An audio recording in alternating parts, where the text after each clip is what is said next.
Unit 15 Matthew Arnold की poem Dover beach. Question 1, what do you appreciate in this poem. इस poem में आप किस चीज़ को अप्रिशिएट करोगे।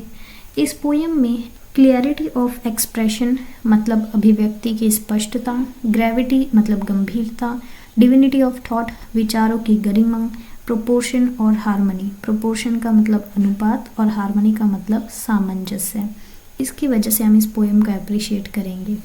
Question 2, when was the poem publish. इस पोएम को कब पब्लिश करवाया गया। इसको 1867 में पब्लिश करवाया गया था।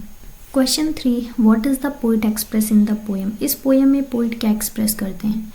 इस पोएम में पोइट पैसिमिज्म की भावना को एक्सप्रेस करते हैं। पैसिमिज्म का मतलब है निराशावाद होना। Question 4, what classic reference does the poem display. ये पोएम कौन से क्लासिक संदर्भ को प्रदर्शित करती है। इस पोएम का क्लासिक रेफरेंस ये है कि इस पोएम में बताया गया है कि ग्रीक पोइट सोफोकल्स ने भी इस सॉन्ग को गाया है। सोफोकल यहाँ पे क्लासिक है। Question 5, what great lectures did the people of old age have.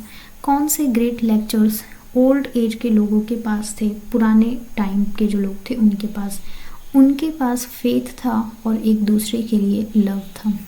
Question 6, what is the poet reminded of in the poem Dover बीच।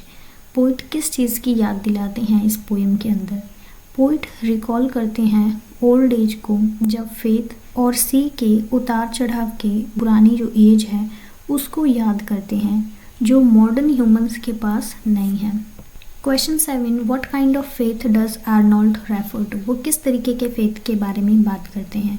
यहाँ पर पोइट रिलीजियस फेथ के बारे में बात करते हैं, मतलब पंथ का faith. Question 8, is Arnold a poet of nature. क्या हम आर्नोल्ड को नेचर का पोइट बता सकते हैं। No, he is not a worshipper of nature. Poet Arnold nature के वर्शिपर नहीं है वर्ड्सवर्थ की तरह। वर्ड्सवर्थ भी पोइट थे, वो नेचर को वर्शिप करते थे अपनी पोएम्स में, आर्नोल्ड नहीं करते।